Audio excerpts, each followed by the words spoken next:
Own your next move. Bold moves in business and life. Every successful story begins with a bold decision. Join me, Jennifer McPherson, as I uncover conversations with entrepreneurs, leaders, and innovators about pivotal moments that shape their journey. Authentic insights, inspiring lessons, and practical wisdom to help you own your own next. Welcome to Own Your Next. I'm Jennifer McPherson. I didn't start my first business until I was 48. I spent decades behind the scenes and decided to give it a go at owning my own next move. Since then, I've built companies, navigated real setbacks, and learned firsthand that success is far more about mindset rather than timing, talent, or even luck. Welcome. Today's guest is Brent Weaver. He has a lengthy past in the agency world. So, Brent, tell me, before titles and companies, take us back to the beginning. How did you first get into this world, and what were you doing before anyone knew your name? Geez, so we're leaping into memory lane today, Jennifer. So I think I built a website, I think when I was maybe 15, Notepad, uploaded it to like a hosting account I had through my internet service provider. This is like mid 90s, and called up one of my friends and had him go to like, www.somehostingcompany.com, /CGI / some long string of numbers and characters for my like ISP username or whatever. And then it was like these, /bin/whatever, right? So I got him to like pull it up. He's like, what am I doing? Like, it just says like, hi or something, or like, hello world, right? And he's like, that's it? You just had me like type letters for like, 2 minutes to get to hello world, right? But I think that was like, it was kind of, I don't know if I want to compare that to like communicating with like an alien civilization, but it kind of felt like that, right? Yeah. It was just this whole world opened up of like, okay, I can put something on my computer, which I'd kind of been a computer nerd for, as early as I can remember, like always very fascinated with computers, spent time on computers. But then the fact that I could like do something on my computer at my house, and then like across town or across the country or across the world, somebody could like pull up that thing. Yeah, that's crazy, honestly. Yeah, I was hooked. I bet you were hooked. It's so interesting that, I'm always, we do websites. I don't do any of the back end anything. I'm very creative, and I always am so intrigued. And of course, I work with civil engineers. I'm so intrigued by the mind that likes to go in and tinker at that level and figure those things out. It's just like, to me, it blows my mind because it feels so complex to me. Yeah. But it's so unique and cool to like just have that. I don't know. I don't have that. I wish I had that a little bit more. But anyways, that's interesting. Well, I can tell you that I don't. I don't spend a huge amount of time in the tech, but there was definitely a period of my career that I enjoyed that, and I think if I were to like distill that kind of connecting to people, right? Connecting, and I think that evolved into more of like a connecting, like, a business with potential customers or a nonprofit with an organization. And then, then how do we like not just connect somebody, but how do we like empower them? How do we enable them to do things that they couldn't do before? And then, you start to really go, be an entrepreneur for long enough. Like, we want to help people achieve their dreams, and we want to help people, achieve fulfill their life through these types of products and services. And so I feel like the internet has been a great medium to accomplish that. Yeah, it's pretty amazing, the internet. I mean, you're younger than me, but I was only 30 when I knew about the intranet. I was like, what is it? What is the intranet? I didn't understand it. I was like, wow, this is so cool. It's like this thing that you just go on this computer and like everyone can access one another across the whole world. It was mind blowing. And I think about my kids, they have zero concept of that. None. Like nobody born even probably 30 years ago. I'm not dating myself now, but even has that concept of no intranet, like no interconnection across the globe other than picking up a telephone and dialing a number or a fax machine. Like, it's mind blowing.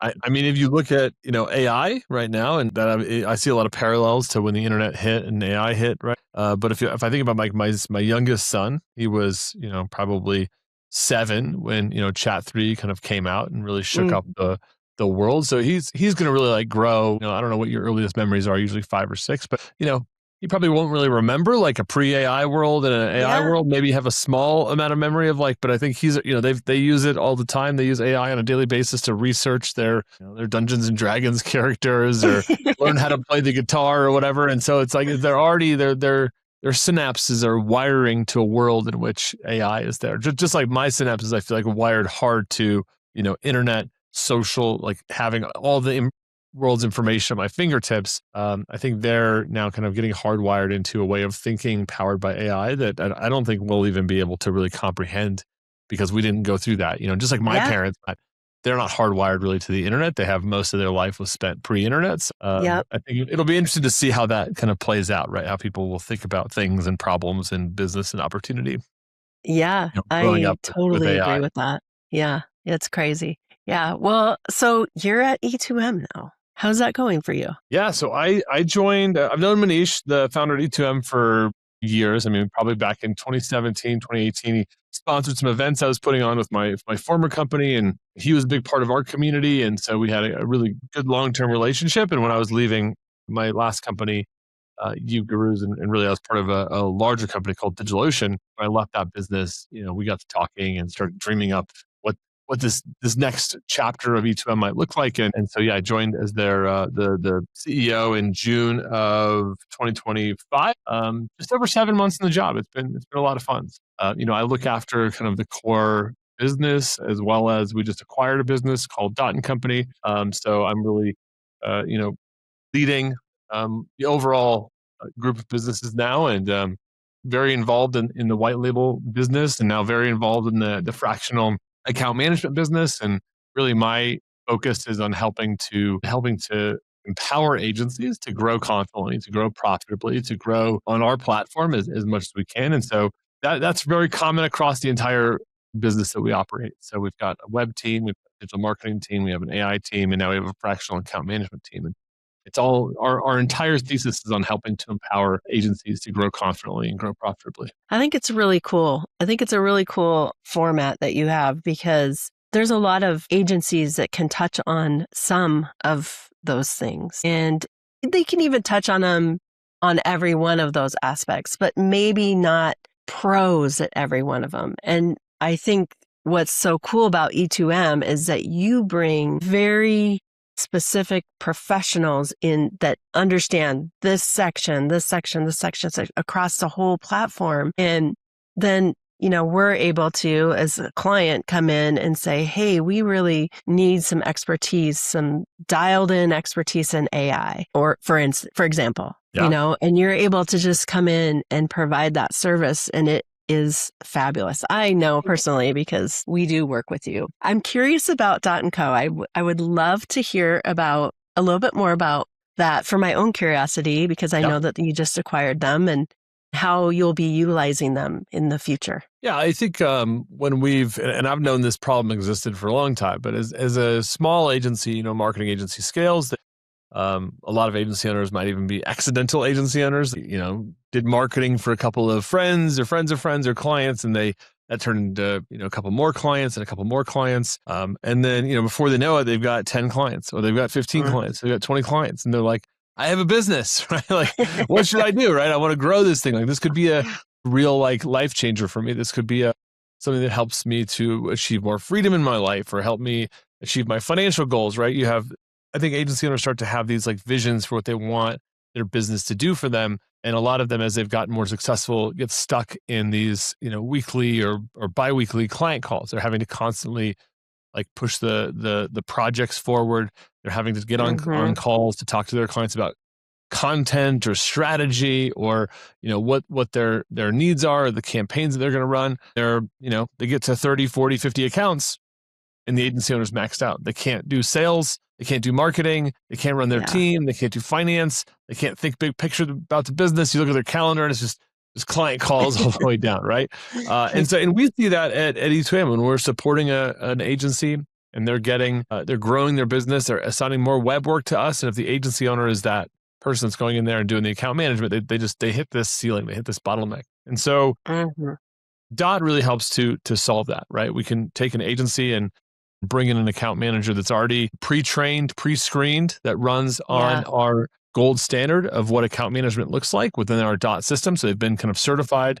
They've gone through all of our training. They've been vetted. They probably, in most cases, are, because our model is a fractional model, in most cases, they're already working with another agency on like a half-time basis or a third-time basis. And then they also use all of our Dot systems for how account management can help an agency be successful. And then we've also got kind of a software and platform that E2M we're starting to work on and roll out. So we really have this whole Dot system, right? So an agency can come in and say, hey, I'm the bottleneck. I'm stuck in account management. I want to grow my business. And they can come in, hire Dot, and just like that, we've got a skilled team member that's going in, taking those client meetings off the agency owner's plate, and they're helping to look after retention, some relationships. They're helping to grow those accounts with the agency. So Dot's been doing this for 8 years, and they've really perfected the framework, and they've perfected the experience. They've perfected the recruitment, and they've done this, so many times. And so we looked at it and said, hey, our clients are asking for this, and some of them aren't asking for it, but we can see the pain. We can see the problems that are happening as they're stuck in the seat. And so we thought it was a really good, win-win for us.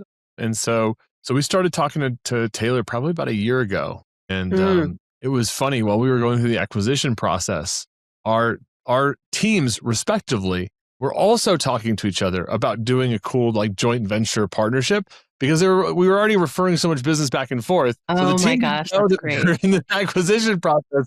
And so it was a really good match. I guess that's all to say that it was a great match, and we're excited about how we're going to be able to support agencies now at a whole new level. Yeah, that's good. That pretty much rounded you out. That was one of the missing pieces, but there's always more interesting things. Well, world domination. Yeah. That's cool though. Yes, I'm excited to, I was excited to ask that question because I was curious about that. Maybe it was last year or so. We were working with you all on some websites that we had, and I was that bottleneck. We lost one of our account managers, and I had to jump in the middle of it. And I was trying to, and it was not a fun job for me or probably even for our clients. So I really appreciate that aspect of you bringing that service into E2M, because I think I would use it. We've seen an incredible response. I mean, we're 20 days in to being, running that business. And fortunately, there's an amazing team there that we had a very large influx of inquiries, post acquisition. And that's been a really cool tailwind for us. But yeah, I think, an owner of a business, right? How many hats do you wear? How many seats do you sit in, right? Like, let's take off a couple so that you can free up your time to go and find that next account. So if you're paying an account manager a few $1,000s per month, but that helps you go sign an extra 2 to 3 clients a month, and you don't have to keep thinking to yourself, gosh, if I sign these next 2 clients, right? The common wisdom is, if an agency owner's out there and they're already totally at capacity, they can't take on anymore, and you get opportunities, in my experience for myself, and also what I've seen other people do, is they start kind of sandbagging. They start to not get back to those new opportunities as fast as they might otherwise. They kind of let them sit in the hopper or the wait list, right? And then some of those people kind of fizzle out and they move on and they find other opportunities. So we start to I think we start to self-sabotage when we hit that. And so if we can take that seat off the owner's plate, I think both we will kind of rejuvenate them, give them, some of their time back, but also then they go, okay, look, I can go sign those next 3 clients, and I actually have a team in place. I have a system in place that can take these clients in, they can deliver on the promises that we made in the sales process, and everybody can be happy. And I think one of the challenges with the account manager seat in general is that, it's a very human position. It's relationship heavy. Agency owners, you're like, well, what's going to happen if I lose this person? And the reality is, members on a long enough timeline will move on, either by choice or by force. And they will all graduate to their next thing, right? It's very, very rare anymore that we see somebody's LinkedIn resume or their resume, one company, 42 years, right? Right. That doesn't maybe ever my dad's happen. generation or something, right? So then it's never going to happen in an ideal time for an agency, right? Where they're going to lose somebody at a critical time. And it comes back to that capacity. Well, if you have 30 accounts, account manager just decided to get a job somewhere else, who takes that over? Yeah. You've got to Right. now hire an account manager, and the agency owner is going to have to go do all those 30 meetings. Yeah. So one of the things that we work really hard at with Dot is how to build in that redundancy, because we know that people will change from time to time. And how do we make Mm-hmm. sure we have all those systems documented and put into place? How do we make sure we have we can swap a team member out with as minimal interruption to the business as humanly possible? So again, the Yeah. founder and the business team can, they're not skipping a beat. That's so smart. So smart because when I had to take it over, it's not that I wasn't capable, but like what you talked about, when you're wearing 500,000 hats at one time, things are going to slip and they're going to fall down and you just you cannot do it. And that's really cool to know. So you've got like redundancies. So if somebody does leave, we have our backup, like kind of like when we do projects, we have a project manager and then we have a deputy project manager, and that deputy is always tied to this project manager. They always know what's going on in the Yeah. background. So if anything happens, that deputy comes, they step up and they can take over. So that's great. That's exciting. We'll have to Yeah. investigate this. In like, I think just broader on business. I mean, I think one of the things that I learned working in corporate for, a few years after my last acquisition was just, the redundancy, right? Single points of failure. When you have one person in a seat, you really have zero people, because the likelihood that one person, they get sick, they go on vacation, they go on mat leave, they go on, parental leave, they, want to take 3 months off to travel South America and discover their true self, and they want their I want position that to be, job. yeah, like, I don't know, right? Like there's like, people like do this kind of thing. And so you create these, you have to look at your business and say, okay, well, where are the single points of failure in my business? That if this person is out and we can't speak to them, we can't talk to them, we can't get a hold of them at all, what happens to the business?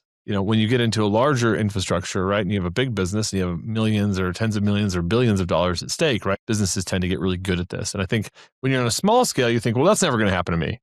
Right. And, but if you look at like a small scale, but a long timeline, like 10 years, then, I think that happens a lot. So we're doing a lot of work inside of, Dot to really understand that, that account management seat it is a single point of failure. And I think agencies have a lot of pain there because, they lose a great account manager. Agency owner is the only person that can jump in. They've already built themselves out of that role. So anyways, there's fun problems, I think, at a business level to solve there. Yeah. And it's been Love cool it. to see people really take their business to the next level because of it. I mean, that's what really fires me up, is like, Oh yeah, for sure. That's what I'm really excited about it. When I saw that, I was like, more capacity. Yeah, more freedom from it. I want to switch a little bit and talk about Yeah. some of the AI stuff that E2M is doing, like what you all are doing with AI. I know you have a huge AI team and there's a conference coming up. Let's talk about that. I don't want to forget about that. So the field is yours. Well, I'm actually an AI avatar right now, so I'm just kidding. I was going to say, no, you're not. Really? I mean, I was like, what? Wait a minute. She's like looking at really is. That's amazing. That is a good. Am I an AI bot? Yeah. I mean, look. I think there's an exciting. I think it's all ends of the spectrum right now. It's exciting and it's scary. It's energizing and challenging. I mean, there's so many. I think emotions and experiences right now for people around AI. There's also this amazing opportunity to like learn, and I think there's still a great chance for people to take a first mover advantage in the marketplace, especially if we're talking about AI adoption within your niche or your market. I know you've been doing a lot here, bringing your expertise to the table and marrying that with some AI technology and seeing how that can create innovation and accelerate things within industries. But, there's just this, I don't know how long it's going to be, like 2 years, another year, 6 months, 3 years, 5 years, where there's just still this like blue ocean of opportunity. And I'm sure in some areas, right, in infrastructure for AI, right, it's pretty red ocean. There's a lot of competition. The big players are investing, billions and billions and billions of dollars in things, and there's fierce competition there, but there's a lot Yeah. of space outside of that for very niche applications that are, still untouched. Yeah. There's a I lot agree of, with that. I think that it's so new, or not new. That's the part. It is so fast. It's not like, when you first built the computer and it was like 4 rooms big or whatever it was. And then, 15 years later, you got a desktop that was, I can't even show you on the screen, but it was like big. Like, you had to have a gorilla carry it in for you because it was so heavy, right? It's not even like that. Sometimes it is, it is and it isn't, I think, Jennifer. Like, I think there's some things you ask AI to do that you're like, like, yes, you're technically like, this answer is right, but it's not like good, or, it doesn't have, I think somebody I heard say it was like having an intern with like a triple PhD or something. It's like you have the smartest assistant that still has like 0 life experience and 0 work experience. They've never actually done personality. the job. Well, there's no personality, but they've never done the job. They're not accountable to anything. So it makes mistakes. I have like a roster of like, here's how to spell certain people's names and programs names and events names, and I will still use chat internally to write like, memos and things like that. And I will send emails out and have critical things, misspelled, or I'm just like, but who do I blame? Right. I can't blame. Right. I can I guess I could open up a chat and be like, chat, I'm so disappointed in you. And like, I'm sorry, Brent. Right. It's just it's going to appease Shame me, right? on you.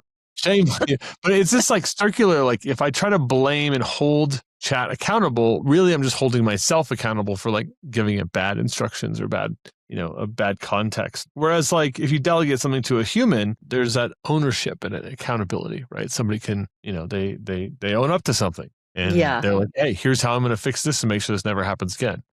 Right. And it keeps them up at night. And I could give chat my biggest problem in the world, and it's going to give me a predictive text answer. Yeah. But it's not going to, the second it spits out that response, it's not going to keep thinking about it. No, it's not. It's going to be done and over with at the end of the day. In the shower, like, scrubbing up, like, my God, I had this brilliant idea, right? And I think that's like the human, I think that's the human piece, that it's easy to think, oh my gosh, chat's going to replace all of this stuff. But then you look at it, you go, there's just kind of this ingenuity, this problem solving, and then this life experience of us being out in the world, experiencing the world. And some of my best ideas will be, I've got 5 or 6 problems I'm working on, and I'll be out on a bike ride, and just something hits me. Just like that. Like, whoa, okay. Yeah. And then, I think that's, chat's never going to get that. No, it'll never get there. But I do think that it has some really amazing potential for creating new types of jobs. I don't know what those are yet. I kind of think even like the experience, like what you're talking about, experiencing the world. I think just based on like all the kids, I have 5 kids, and some are older and some are still in I'm rounding them out of high school. There's 2 left in high school. I feel like I owe you a trophy right now, just because like you've been presented an award, right? Like 5 kids are all, congrats. Well, you know what? Obviously, I like them, or I wouldn't have 5 of them. But or I'm crazy. One of the other. I'm not sure which one, but they like even now the younger ones they're in school. Everything that they do is technology. So I don't even know that I've bought a notebook for a long time. I used to, like, with the older kids, so my older daughter's 34. So I'd have school supplies up to here, like crayons and pens and notebooks and like all this stuff. And you don't have that as much anymore. Now they have an iPad, and that's what they use at school. And then I think that in the future, there's going to be more. I think they're going to be starving for experience. And maybe AI is going to be the catalyst that really accelerates the experience world. I don't know. I think there's I heard Sam Altman say, what we thought the market for, we had greatly underestimated the market for software, and a lot of that was because, demand is a function of price, right? So if software is very expensive to build, then obviously the demand for that is going to go down, right? And that's going to affect how you get the software, right? And I think we've seen a lot of demand for software over the last, 10 years, but now you have AI that can cut the software development cost by, maybe it's 20%, maybe it's 50%, maybe it's 80%, who knows, right? Over time, I think it'll continue to go down, but it's given a lot of people opportunities to build software that previously it didn't make sense for it because it was so expensive, it was cost prohibitive. And some of those software ideas, I think once you got an MVP in the marketplace, maybe you'd get, some customers, some funding, right? And then you could invest like real money in developing that software. And I think the world probably grossly underestimates the demand for having some type of assistant. So even thinking about things like booking travel. I've got some business travel coming up, and yes, I could have a VA do that, but it's like, okay, I'm trying to book the travel at, 1:00 in the morning because I'm staying up late and I've got some things I'm working on, right? It's like, is that person awake right now? And of course I can delegate it, I can assign it, I can email it to them, but sometimes you just want to go and do that. But if you have that, like the cool part about chat, right, or about AI is that it's with you 24/7, 365. And so there's a lot of things that I think it's going to be able to take over. I know you've got an AI app that you've been building with our team. And that's probably a great example, like the app that you're building where, as a business person, I could have an assistant that could go do that work. But there might be a lot of things that I hold back and don't have that assistant do because I'm like, they're already too busy, right? Whereas AI is never really too busy, right? We can just give AI much. There's no upper bound for how much work we can offload to it. It can scale instantly to infinite capacity. And so yeah, I think there's a huge market for people that, like, we don't know how much time we're spending doing these administrative things. Like tomorrow, I've got to register my son for soccer. Oh. So, I'm on a client call and 10 a.m. they're going to open up registration. As a parent, like those registration windows open and it's like, you got to get in. You got to get in there. He's going to be Coach Todd. Like he's got to be with Coach, like you've got to make that happen. Right. And I'm thinking to myself, like, gosh, I think we're like really close. Like I could obviously have an agent. I could try. I still think the agent mode is not quite there yet. I wouldn't feel 100% confident to have it do something so high stakes. Like, right. My son, like, he didn't get on the team. My wife would be pissed if I'm like, hey, he didn't get registered. I had my AI assistant do it, right? I think there's a lot of stuff like that where in 2 years and 3 years, I think we maybe underestimate how much of our day is absorbed with those types of things that we just got to get them done. Like they're not fun. They're not glorious. They're just like, here's the thing. It needs to get done. I can have an agent do that. And then I can spend my time doing other things. Yeah, that's a good point. I think about that a lot with, calling the doctor's office. You got to call and you got to stay on hold. All you want to do is schedule an appointment. Or like it's like 25 minutes later. Can you imagine? And they have AI calling, they have that now where they call and do sales calls. So why couldn't I have my agent call my doctor's office and schedule me an appointment and wait on hold? And I don't have to. I got 25 minutes of my time back. Yeah. And I know for myself, right? Like when I get time back, I'm not like, oh, cool, let's go and fire up the Netflix. I mean, I think I have downtime like any normal human needs to like rest and rejuvenate and whatever. But I think for most productive working people that are trying to grow a business or trying to grow an enterprise, they're gonna free up that 30 minutes, that 5 minutes, that 3 hours, and they're gonna we've already got an idea for what's going to happen. And I think I saw this picture the other day that was talking about fuel efficiency, increased traffic. So the idea was like, hey, we're going to make cars more fuel efficient and it's going to lower, greenhouse gases. It's going to lower pollution. But because cars became more fuel efficient, they can get further on taking gas. So they drove more often. And also more people found driving accessible. So they bought cars that were really fuel efficient. And so what we actually saw was, highways needed to get bigger. More people were on the road because cars were more fuel efficient. And I think if we think of AI as maybe a parable to that or a parallel to that, like, as humans get more efficient with their work, it doesn't necessarily mean that we're going to work fewer hours. It just means we're going to take on like bigger projects. We're like, okay, like, I've seen a friend of mine is thinking about doing like a full feature film. Wow. I mean, I'm like, yeah, do it. Right. Cause like, but I'm thinking like Really? 5 years ago, like just thinking about like, could I write a full feature film script? Could I plan out a project? Could I do those Yeah. things? You're like, no way. Right. But now he's No. like, oh, maybe I could do a full feature film, right? For like a business, right? Maybe I could produce a whole documentary, using AI and using AI tooling. And as a one man business, that would have been impossible. And now it's like he's taking on this thing that would have been unfathomable, but Yeah. now it's possible. It's so cool. I mean, to think about that kind of stuff, and that is a really good point. People think, a lot of times people are like, oh, if I only was a millionaire, I'd go and be on the beach all day long. I'm like, do you know how boring that would be eventually? Sure. I love the beach. I do. I love a good beach for, about 45 minutes. And then I need to get up and walk around and do something and swim or whatever. I feel like the majority of people we crave creativity, and like our minds have to work.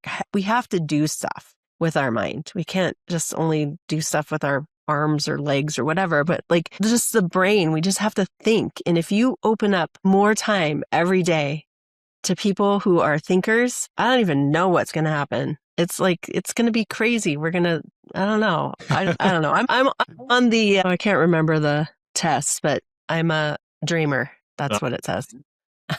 And this is like the age of dreamers, right? You can dream something and then you can make it with AI. I mean, I think Exactly.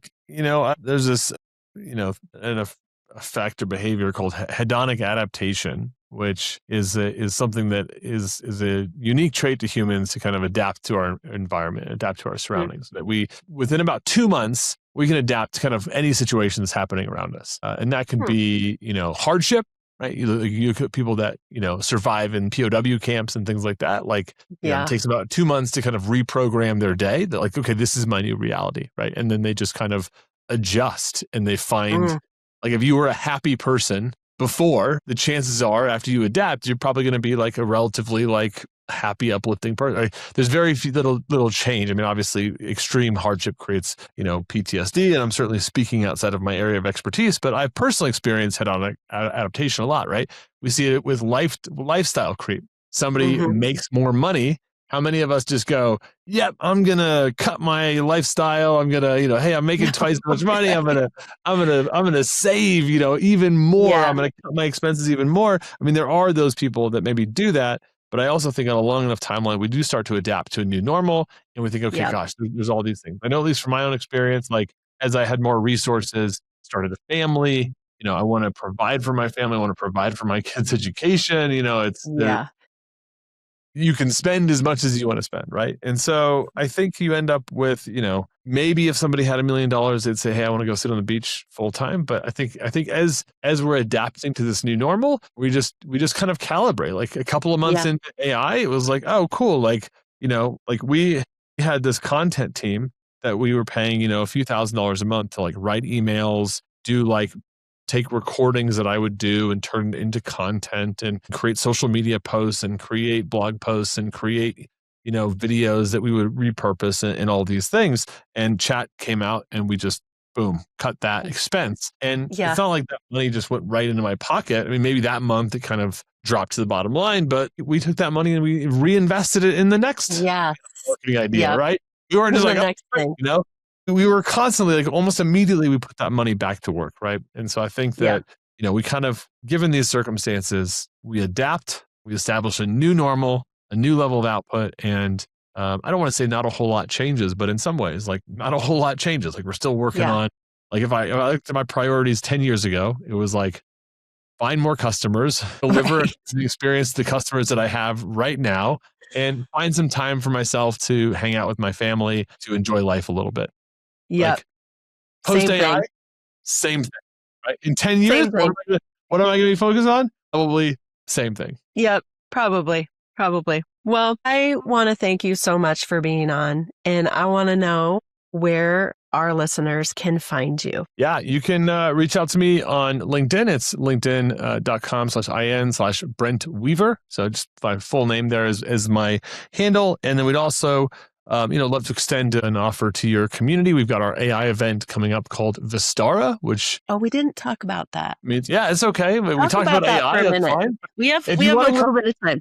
Yeah, if you want to come hang out with like 200, 250 agency owners and kind of nerd out on this stuff for a couple of days, we've got our event in Austin, Texas, May 11th through 13th, coming up here in 2026, just a few months away. And we've got some amazing speakers coming to join us. We've got Andy Crestodina, we've got Brittany Moeller, we've got a couple of other folks that we're just waiting on final approval of before we can actually say their name on air. But we have an amazing cast of speakers. And so if you're thinking of, I want to accelerate AI in my business, I want to invest more time here, then definitely check it out. Go to joinvistara.com. And also I'll get our team to give you, Jennifer, a discount code for your audience. So Sweet. Yes. if you go into like the show notes on this episode, there should be a little present for you there. So go to joinvistara.com and use that discount code. And we'd love to have you join us in Austin, Texas. Awesome. Well, I'm going to tag team onto the Vistara thing because I went this last year in 2025. I can't remember. Was it August? I feel like it was August. End of September. Okay, September. It was amazing. And I'll tell you why. I was working with E2M, I believe it was January of that same year, 2025. Maybe I started in December, anyways, to try to implement AI. And I really didn't know what to do. And I wasn't sure and I wasn't really clear. I didn't have any clarity on how we should be implementing AI. And we talked with the team back and forth. And your team was great about giving me some ideas. But like I said, I'm a dreamer and in the back of my mind, I had a really big idea and I didn't know that it would be even possible. I went to that Vistara and I watched Khushbu and her presentation. She broke it down so well that I literally was sitting in the audience thinking, oh my gosh, I know now how I'm going to use this, how I'm going to use AI. And we jumped back in and we have been going since September. And the clarity that I got from that conference, not just from Khushbu's talk, but there were several speakers there. It was mind-blowing. And I think if you're AI curious, you need to be at this conference because it will blow your mind. You will not believe the things that AI can help your company with. That's my plug for that. And thank you, Brent, for being on. I appreciate it. And I'm going to have all of his contact and information in the show notes for y'all. Thank you, Jennifer. Thank you. Thank you for listening to Own Your Next. Subscribe and share with friends. And remember, success isn't behind you. It's boldly owning your next move.